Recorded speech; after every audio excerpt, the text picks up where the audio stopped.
નમસ્તે વિદ્યાર્થી મિત્રો, સ્વાગત છે તમારું મારી આ યુટ્યુબ ચેનલમાં. તો વિદ્યાર્થી મિત્રો, આજે આપણે ગણિત અને રીઝનિંગના પ્રશ્નો જોઈશું.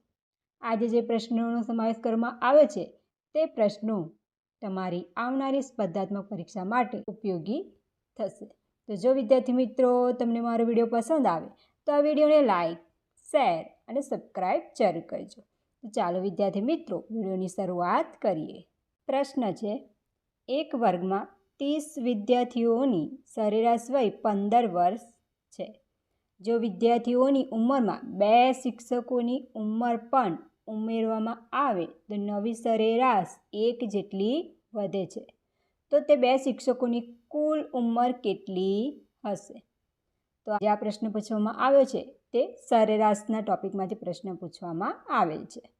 તો અહીંયા આપણે શું શોધવાનું છે? જે 2 શિક્ષકો છે તેમની કુલ ઉંમર શોધવાની છે. હવે આગળ દાખલાની ગણતરી કરીશું. તો આપણને સૌપ્રથમ શું આપવામાં આવેલું છે? 30 વિદ્યાર્થીઓની સરેરાશ વય 15 વર્ષ આપવામાં આવેલી છે. આપણને ખબર છે કે જે સરેરાશનું સૂત્ર છે તો સરેરાશ બરાબર આપેલી તમામ સંખ્યાઓનો સરવાળો ભાગ્યા કુલ સંખ્યા. તો આપણને અહીંયા સરેરાશ વય આપેલી છે અને કુલ સંખ્યા આપેલી છે, એટલે આ રીતે લખાશે 30 ગુણ્યા 15 બરાબર 30નો ગુણાકાર 15 સાથે કરીશું તો આપણને જવાબ કેટલો મળી જશે? તો 0 બે સંખ્યા છે એટલા માટે શૂન્યનો ગુણાકાર કોઈ પણ સંખ્યા સાથે કરવામાં આવે તો જવાબ કેટલો મળશે? 0, એટલે 0. 3 એકા 3 વત્તા આગળ શું થશે? શૂન્યનો ગુણાકાર 5 સાથે તો 0. 5નો ગુણાકાર 3 સાથે એટલે 5 તરી 15, 0, 5, 3 ને 4. એટલે જે બંનેનો ગુણાકાર છે કેટલો થશે? 450 થશે. હવે આગળ શું કહ્યું છે કે જો વિદ્યાર્થીઓની ઉંમરમાં 2 શિક્ષકોની ઉંમર, એટલે અહીંયા 30 વિદ્યાર્થીઓ છે, હવે 2 શિક્ષકો ઉમેરવામાં આવે છે. સંખ્યા ટોટલ કેટલી થઈ જશે? હવે 32 થઈ જશે, કારણ કે 2 શિક્ષકો ઉમેરવામાં આવે છે એટલા માટે. હવે આપણને શું કહ્યું? તો નવી સરેરાશ 1 જેટલી વધે છે. એટલે જે સરેરાશ કેટલી જ છે આપણી 15 છે તો તેમાં 1નો વધારો થાય છે એટલે કે 16 થશે. એટલે 32 ગુણ્યા 16. તો અહીંયા ગુણાકાર કરીશું 32 ગુણ્યા 16. બે સંખ્યા હોય એટલે 1 શૂન્ય આવશે. 1નો ગુણાકાર 2 સાથે 1 2 2, 1નો ગુણાકાર 3 સાથે 1 તરી 3 વત્તા 6નો ગુણાકાર 2 સાથે એટલે 6 દુ 12 વધી પડી 1, 6 તારી 18 ને 1 19, 2 9 ને 2 11 વધી પડી 1, 3 ને 1 4, 4 ને 1 5 એટલે કે 512 ગુણાકાર થશે. એટલે કે 32 ગુણ્યા 16 કરીશું તો 512 થશે. તો હવે આપણે આગળ દાખલાની ગણતરી કરીએ. તો અહીં આપણે જોઈ શકીએ છીએ આપણને શું પૂછવામાં આવ્યું છે કે 2 શિક્ષકોની કુલ ઉંમર કેટલી થશે. એટલે જે 2 શિક્ષકો આવ્યા છે તેમની કુલ ઉંમર શોધવાની છે. તો 512 છે એમાંથી 450 આપણે બાદ કરીશું. બાદબાકી કરીશું તો આપણને શિક્ષકોની કુલ ઉંમર મળી જશે. તો બાદબાકી કરીશું તો 512 માઇનસ 450. તો 2માંથી 0 જશે તો કેટલા વધશે? 2 જ વધશે. 1માંથી 5 જાય નહીં એટલે વધી લેવાશે. 11માંથી 5 જશે એટલે કેટલા વધશે? 6. તો અહીંયા 5 છે એની જગ્યાએ 4 થશે એટલે 4માંથી 4 જાય એટલે 0. આપણો જે જવાબ છે કેટલો મળી જશે? 62. એટલે કે જે 2 શિક્ષકો છે એની કુલ ઉંમર કેટલી થશે? 62 થશે. અહીંયા આપણે ઓપ્શનમાં જોઈ શકીએ છીએ કે ઓપ્શન સી 62 વર્ષ થશે. એટલે 2 શિક્ષકોની કુલ ઉંમર 62 વર્ષ થશે. તે આપણો જવાબ થઈ જશે. આગળનો પ્રશ્ન છે કૌંસમાં 25.732 કૌંસ પૂરો નો વર્ગ માઇનસ કૌંસ 15.732 કૌંસ પૂરો નો વર્ગનું મૂલ્ય કેટલું થશે? તો અહીં આપણે મૂલ્ય શોધવાનું છે. તો જે આ પ્રશ્ન છે તે બીજગણિતમાંથી પૂછવામાં આવેલ પ્રશ્ન છે. આ પ્રશ્નોનું સોલ્યુશન આપણે સૂત્રની મદદથી કરીશું. તો અહીંયા બીજગણિતનું સૂત્ર એક્સનો વર્ગ માઇનસ વાયનો વર્ગ. તો અહીંયા આપણને આપેલું છે આ એક્સનો વર્ગ છે અને આ વાયનો વર્ગ છે. આ સમીકરણને છૂટું પાડીશું.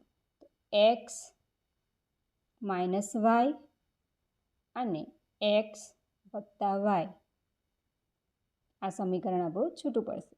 તો આ જે સમીકરણ મળ્યું છે તેના જ આધારે આપણે આ દાખલાની ગણતરી કરવાની છે. તો આપણે આગળ દાખલાની ગણતરી આ સૂત્રના ઉપયોગ કરીને કરીશું.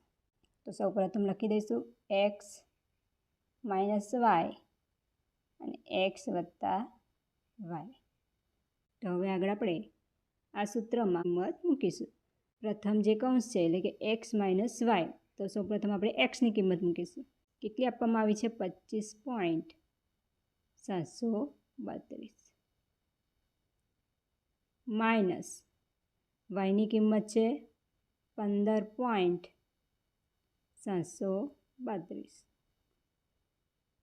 એક્સ વત્તા વાય છે તો સૌપ્રથમ એક્સની કિંમત મૂકીશું 25.732 વત્તા 15.732.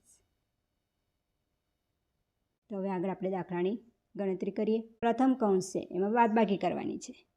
તો 2માંથી 2 જશે એટલે 0, 3માંથી 3 જાય તો 0, 7માંથી 7 જશે 0, 5માંથી 5 જશે તો 0 અને 2માંથી 1 જશે તો 1, એટલે આપણને 10 જવાબ મળી જશે. આ પ્રથમ કૌંસ છે.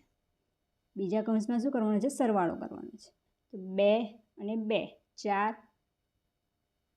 3 ને 3 6, 7 ને 7 14, 14 4 વધી પડી 1. આ પોઈન્ટ છે એટલે પોઈન્ટ આવી જશે. 5 ને 5 10, 10 ને 1 11, 11 1 વધી પડી 1. 2 ને 1 3, 3 ને 1 એટલે કે 41.464 જવાબ થઈ જશે. તો અહીં આપણે જોઈ શકીએ છીએ. બાકી શું રહ્યું? એક કૌંસમાં 10 અને બીજા કૌંસમાં 41.464 બાકી છે. તો આ રીતે લખાશે 10 ગુણ્યા 41.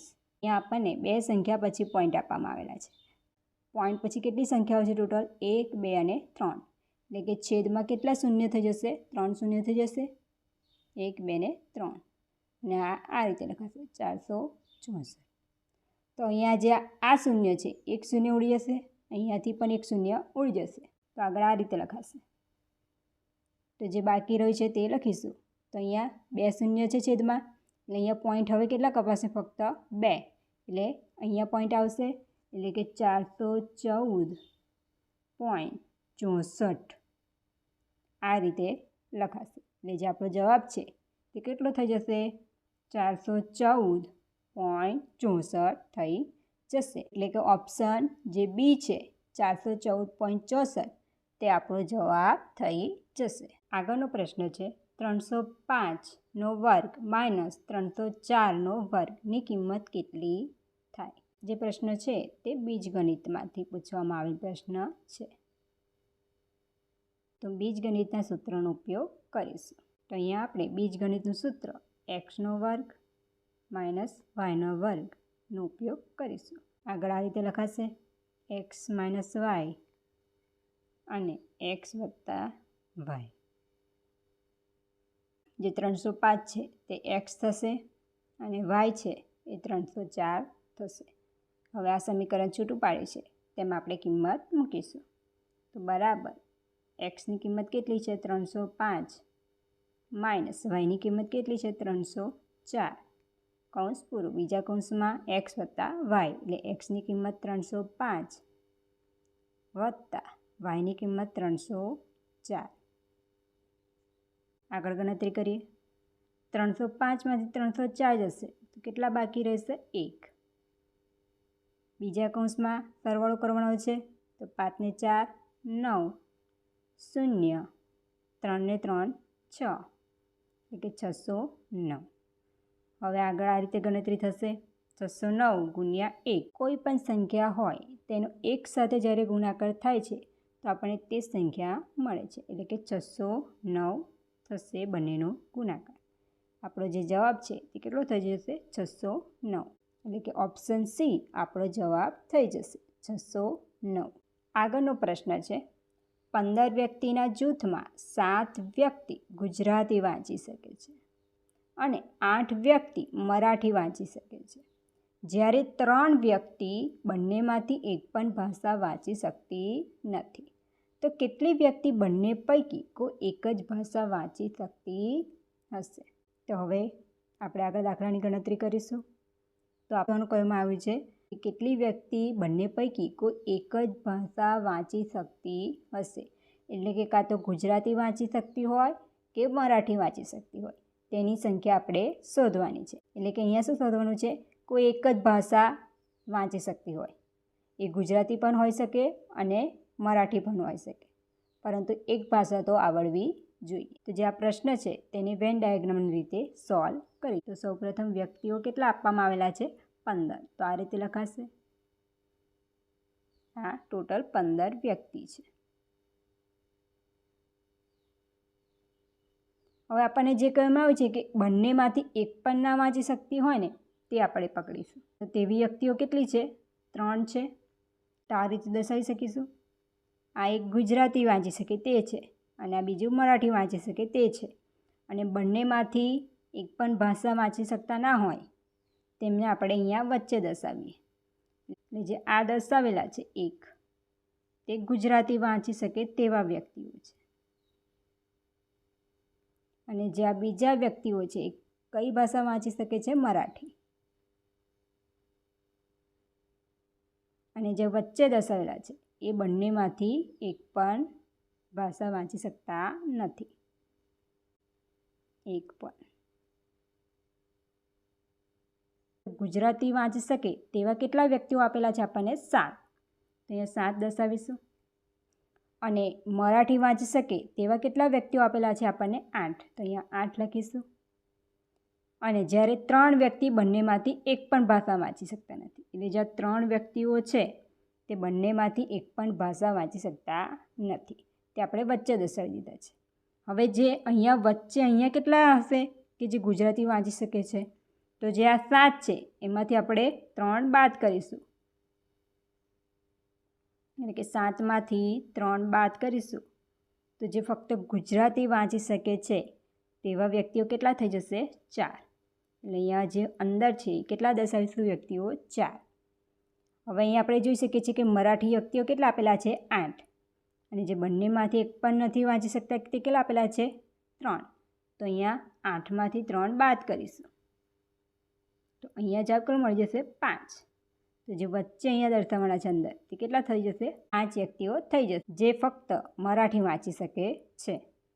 એટલે આપણને આ રીતે ડાયાગ્રામ મળી જશે કે 4 વ્યક્તિઓ ફક્ત ગુજરાતી વાંચી શકે છે, 5 વ્યક્તિઓ ફક્ત મરાઠી વાંચી શકે છે, અને 3 વ્યક્તિઓ એવા છે કે બંનેમાંથી એક પણ ભાષા વાંચી શકતા નથી. તો આપણને જે પ્રશ્નમાં પૂછવામાં આવેલું છે તે શું કહ્યું છે? તો કેટલી વ્યક્તિ બંને પૈકી કોઈ એક જ ભાષા વાંચી શકતી હશે? તો અહીંયા આપણે ગણતરી કરી જોઈએ. કેટલા વ્યક્તિઓ છે? જે આ 4 છે ગુજરાતી એકલા વાંચી શકે છે, એટલે અહીંયા 4 લખીશું. આ તો જે વચ્ચે આપેલા છે એ તો બંનેમાંથી એક પણ ભાષા વાંચી શકતા નથી, એટલે તે આપણે ગણતરીમાં લઈશું નહીં. હવે જ્યાં 5 બાકી રહ્યા, એટલે કે +5 જે ફક્ત મરાઠી વાંચી શકે છે, એટલે એ 5 થઈ ગયા. એ બંનેનો સરવાળો કરીશું તો આપણને જવાબ કેટલો મળી જશે? 9. એટલે કે 9 વ્યક્તિઓ એવા છે જે ફક્ત એક જ ભાષા વાંચી શકે છે, કે તે મરાઠી પણ હોઈ શકે છે અને ગુજરાતી. એટલે કે ઓપ્શન સી આપણો જવાબ થઈ જશે 9. આગળનો પ્રશ્ન છે કે એક વેપારી ₹2508માં એક વસ્તુ વેચે છે, તો તેને 12% નુકસાન થાય છે. તો તેને તે વસ્તુ પર 12% નફો મેળવવા માટે કેટલી કિંમતે તે વસ્તુને વેચવી જોઈએ? તો હવે આગળ દાખલાની ગણતરી કરીશું. તો આપણને શોધવાનું શું કહ્યું છે? 12% નફો મેળવવા માટે કેટલી કિંમતે વસ્તુને વેચવી જોઈએ તે આપણે શોધવાનું છે. તો સૌપ્રથમ શું આપવામાં આવેલું છે આપણને? કે ₹2508માં એટલે કે આવી રીતે લખાશે ₹2508માં એક વસ્તુને વેચે છે તો તેને 12% નુકસાન જાય છે. કેટલા ટકા જાય છે? 12% નુકસાન. એટલે કે 100% હશે તેમાંથી તેને 12% નુકસાન જાય તો કેટલા ટકાએ વેચી હશે? તો 100માંથી 12% બાદ કરીશું તો કેટલા ટકા બાકી રહેશે? બરાબર 88%. જે વસ્તુ વેચી છે તે કેટલા ટકાએ વેચી છે? 88%. આજે આપણે ₹2508 આપેલા છે. કેટલા ટકા છે? 88% થશે. આપણને આગળ શું આપવામાં આવેલું છે તે જોઈશું કે તેને તે વસ્તુ પર 12% નફો મેળવવા માટે એટલે કે 100% વસ્તુની કિંમત હોય તેના પર વધારો એટલે કે 100%એ કેટલા ટકા નફો મેળવવાનો છે? 12%.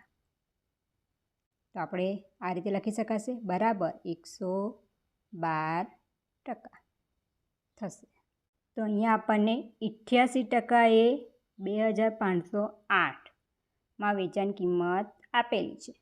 આપણે 112% એ શોધવાનું છે. આગળ દાખલાની ગણતરી આ રીતે થશે 88% એ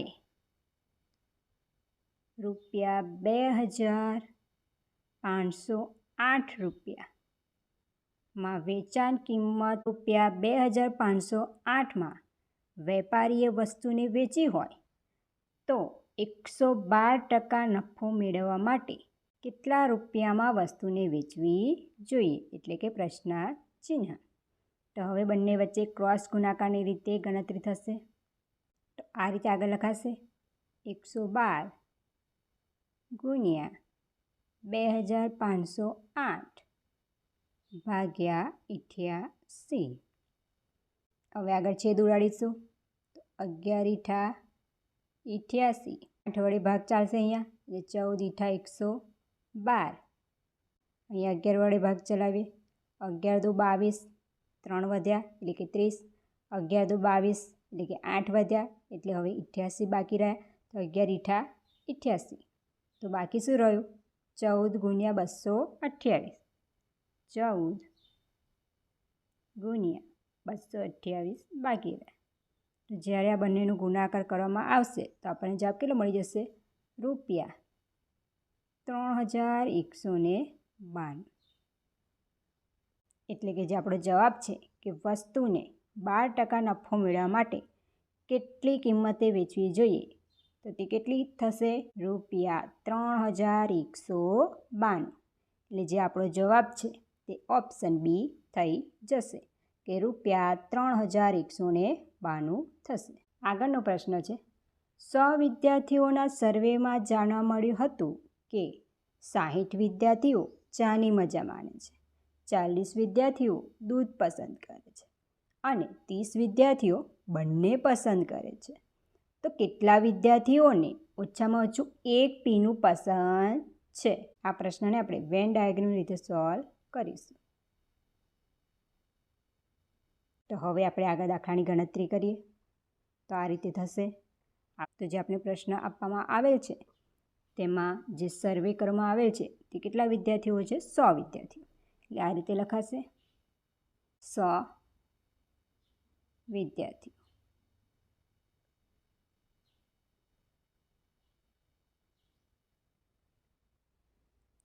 હવે તેમાંથી 60 વિદ્યાર્થીઓ એટલે જે 60 વિદ્યાર્થીઓ હશે તેમને ચાની મજા માણે છે એટલે કે ચા પસંદ છે અને 40 વિદ્યાર્થીઓ એટલે જે 100માંથી 40 વિદ્યાર્થીઓ તેમને દૂધ પસંદ છે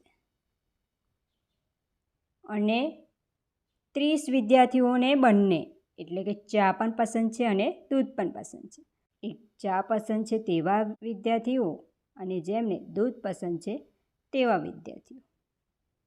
તો અહીં આપણે આ રીતે દર્શાવીશું આ ચા પસંદ છે તેવા વિદ્યાર્થીઓ, આ દૂધ પસંદ છે તેવા વિદ્યાર્થીઓ અને આ જે વચ્ચે છે એ બંને પસંદ છે તેવા વિદ્યાર્થીઓ. એટલે કે ચા પણ પસંદ છે અને દૂધ પણ પસંદ છે. તો આપણને આપેલા છે કેટલા વિદ્યાર્થીઓ છે? ટોટલ 30. તો અહીંયા વચ્ચે લખીશું 30. હવે આપણે અહીંયા શું જોવાનું છે કે ફક્ત જે ચા પસંદ છે તેવા વિદ્યાર્થીઓ કેટલા છે? તો અહીંયા 60માંથી 30 બાદ કરીશું તો આપણને મળી જશે કે ચા કેટલા વિદ્યાર્થીઓને પસંદ છે? 30 વિદ્યાર્થીઓને પસંદ છે. તો આ જે 30 મળ્યા તે ક્યાં લખીશું? અહીંયા લખીશું. ફક્ત ચા પસંદ છે તેવા વિદ્યાર્થીઓ. હવે જે દૂધ પસંદ છે તેવા વિદ્યાર્થીઓ કેટલા છે તે શોધીશું. તો 40માંથી 30 બાદ કરીશું તો જવાબ કેટલો મળી જશે? 10. એટલે અહીંયા 10 વિદ્યાર્થીઓ એવા હશે જેમને ફક્ત દૂધ પસંદ છે. એટલે હવે આગળ આપણે દાખલાની ગણતરી કરીશું. તો આપણને પૂછવામાં શું આવ્યું છે કે કેટલા વિદ્યાર્થીઓને ઓછામાં ઓછું એક પીણું પસંદ છે. એટલે કે એક પીણું તો પસંદ હોવું જોઈએ. પ્રથમ ડાયાગ્રામ પરથી આપણે જોઈ શકીએ છીએ 30 વિદ્યાર્થીઓને પસંદ છે ચા, એટલે અહીંયા 30 લખાશે, વત્તા જે દૂધ પસંદ છે તેવા વિદ્યાર્થીઓ કેટલા છે? 10. હજુ બાકી રહ્યા કયા વિદ્યાર્થીઓ બાકી રહ્યા? કે બંને પસંદ છે.